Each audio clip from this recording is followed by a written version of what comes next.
अगर मेरे विधानसभा क्षेत्र में होता तो मैं यूनिवर्सिटी के कैंपस को हाथ क्या उंगली नहीं ऐसा भी करने देता।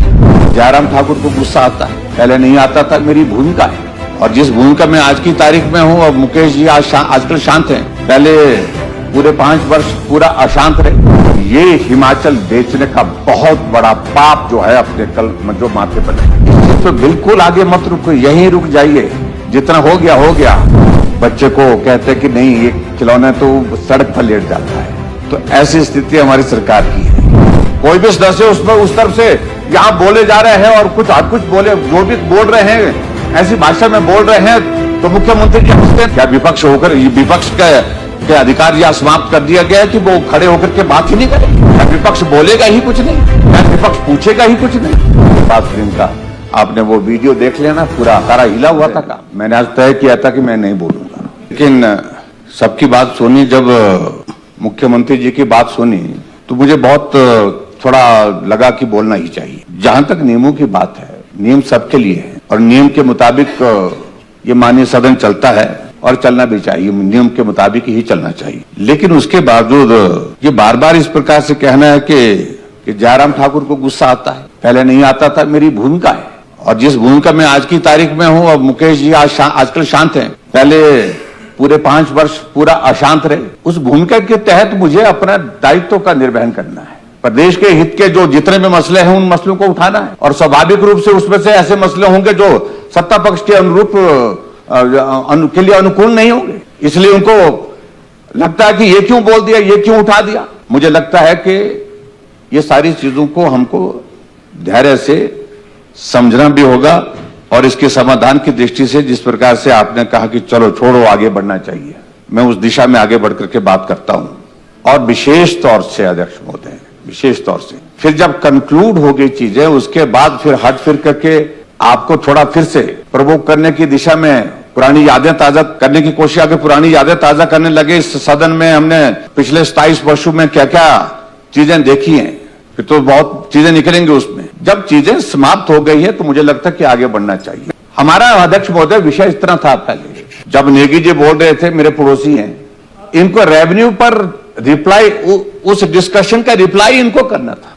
मेरा अभिप्राय यह था कि जब रिप्लाई उन्हें करना है, पूरा जवाब देना है, तो टुकड़ों में क्यों दे रहे हैं? आप जवाब दीजिए, पूरी बात सुन करके दीजिए। लेकिन जैसे मैंने इतने ही कहा था खड़े होकर के कि ये बाद में बोल लेंगे, रणधीर जी ने बात अपनी कही, तो उसके बाद फिर इनका आपने वो वीडियो देख लेना, पूरा सारा हिला हुआ था काम। कुल मिला करके हम भी हैरान हो गए कि ऐसा क्या कर दिया हमने। क्या विपक्ष के अधिकार या समाप्त कर दिया गया है कि वो खड़े होकर के बात ही नहीं करेंगे? क्या विपक्ष बोलेगा ही कुछ नहीं? क्या विपक्ष पूछेगा ही कुछ नहीं? इन सारी चीजों को लेकर के ये बहुत बड़ा प्रश्न है। और इसलिए अध्यक्ष महोदय ये स्थिति बार बार क्यों आती है, जब माननीय सदन की कार्यवाही से जो है इनके शब्द एक्सपंस करने पड़ते हैं, बार बार करने पड़ते हैं, क्यों आते हैं? कुछ तो गड़बड़ है ना, और उस गड़बड़ में मैं जाना नहीं चाह रहा। लेकिन हम ये संरक्षण चाहते हैं, जब ऐसे हालात बनते हैं तो हालात को संभालने का जिम्मा मुख्यमंत्री जी का होता है और आपका, जिनसे हमें उम्मीद है, जिन पर हमको उम्मीद करनी भी चाहिए। मैं भी 5 वर्ष मुख्यमंत्री रहा, जब ऐसे हालात होते थे यहां सदन के अंदर, मैं अपने सदस्यों को बिठाता था, बैठिए भाई, आप नहीं बोलेंगे। एक बार नहीं 20 बार ऐसा किया है। मंत्री उठता था, मंत्री को बोलते थे बैठिए आप। लेकिन यहां भी ये परंपरा समाप्त है आज की तारीख में। कोई भी सदस्य उस तरफ से यहां बोले जा रहे हैं और कुछ बोले, जो भी बोल रहे हैं ऐसी भाषा में बोल रहे हैं, तो मुख्यमंत्री जी हंसते हैं, तो ये पीड़ा देता है। आखिर सब लोग चुन करके आए यहां, दायित्व का फर्क होता है, कभी इधर कभी उधर, ये सारी चीजें चलती रहेंगी, लेकिन स्वाभिमान सबका होता है।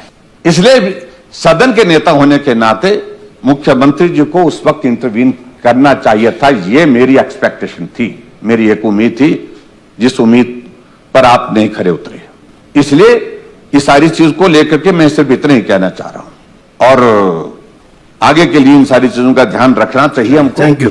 मैं चाहूंगा कि अब चर्चा को हम आगे बढ़ाएं, आगे बढ़ करके बहुत महत्वपूर्ण विषय पर, जहां बीती स्थिति पर चर्चा होने की बात है।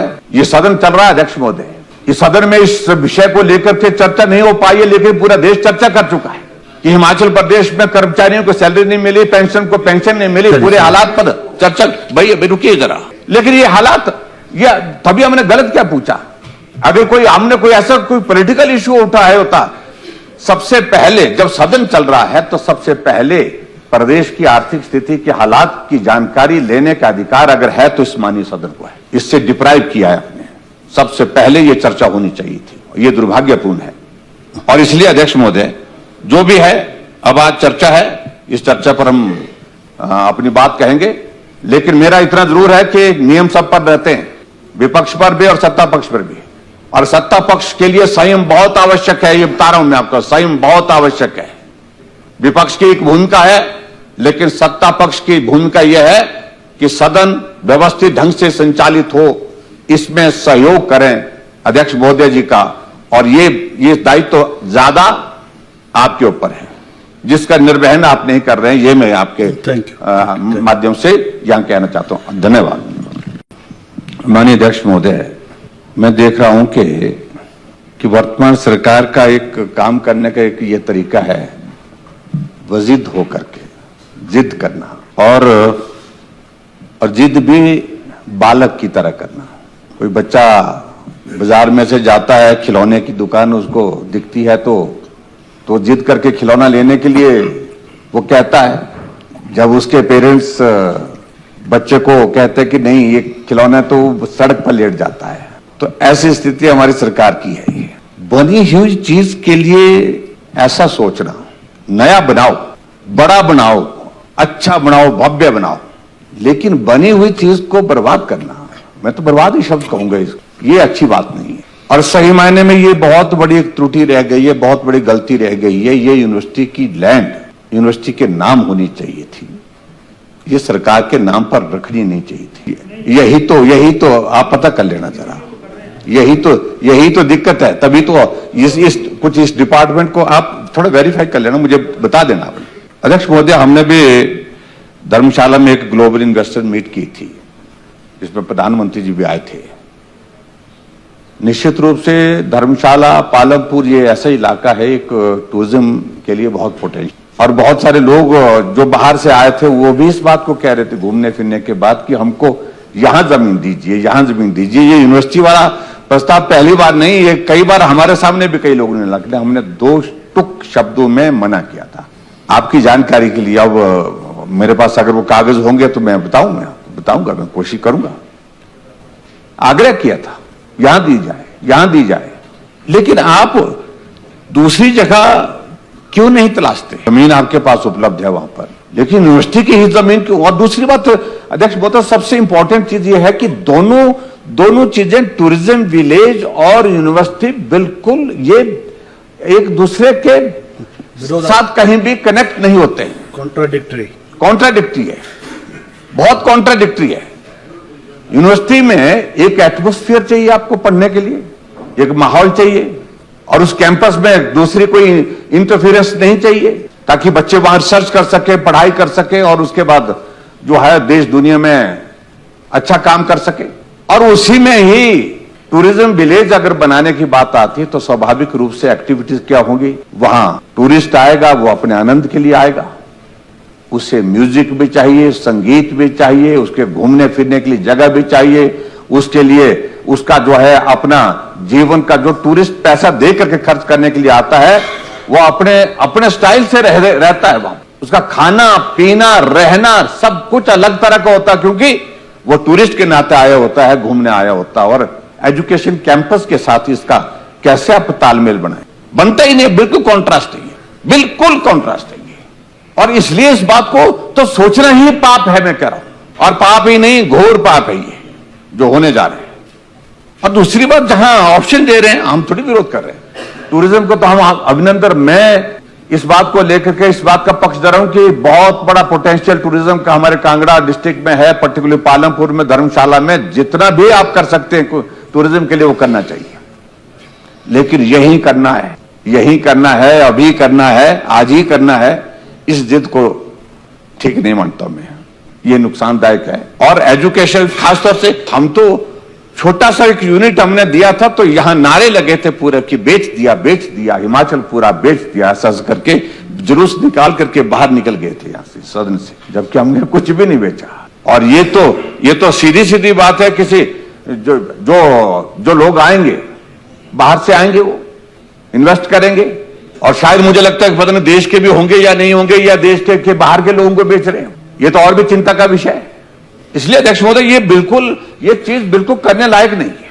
आप अच्छी जगह तलाश करिए। यहां पर माननीय हमारे विपिन परमार जी सुझाव दे रहे थे, कमलजीत का इन्होंने जिक्र किया, 3000 कनाल के लगभग वहां पर जमीन उनके पास है। आप उसको वर्कआउट करिए, अगर वो जमीन आपको लगती उचित लगी, अच्छा टूरिज्म का वहां पर बनाइए, जो बनाना है। हम भी आएंगे फिर वहां पर थोड़ा, अगर आप वहां पर बना करके तैयार करते हैं हॉलीडेइंग करने के लिए। हाँ, हॉलीडे का नहीं, विधानसभा का सेशन होता तो एक आध दिन घूमने के लिए हम भी जा सकते हैं वहां पर, हफ्ता भर रह लेंगे। लेकिन यूनिवर्सिटी के कैंपस में, उसी यूनिवर्सिटी के अंदर आपका वेटनरी कॉलेज वहां पर है। प्राकृतिक खेती के लिए हमने जो प्रोजेक्ट शुरू किया वो भी बर्बाद होगा। अब यहां पर मैं तो माननीय विधायक पालमपुर जी की बातों से थोड़ा हैरान हो रहा था। अगर मेरे विधानसभा क्षेत्र में होता तो मैं यूनिवर्सिटी के कैंपस को हाथ क्या उंगली नहीं ऐसा भी करने देता। और ये बोल रहे थे, ये बिल्कुल जस्टिफाइड है और ये करना चाहिए, बिल्कुल करना चाहिए। पीढ़ियां नहीं माफ करेंगी आप अच्छी जगह ढूंढो, बढ़िया जगह ढूंढो, मदद करो मुख्यमंत्री जी की और जानू जी की भी खास तौर से। ये सारा सब मिलकर के चाह रहे हैं कि भाई टूरिज्म होना चाहिए, हम उसका विरोध थोड़ी कर रहे हैं। लेकिन अच्छी जगह ढूंढो, लेकिन कैंपस को बर्बाद मत करिए। बनी हुई चीज को बर्बाद करना ये बहुत गलत सोच है। इसलिए इस जिद से बाहर निकलो, अच्छा रहेगा।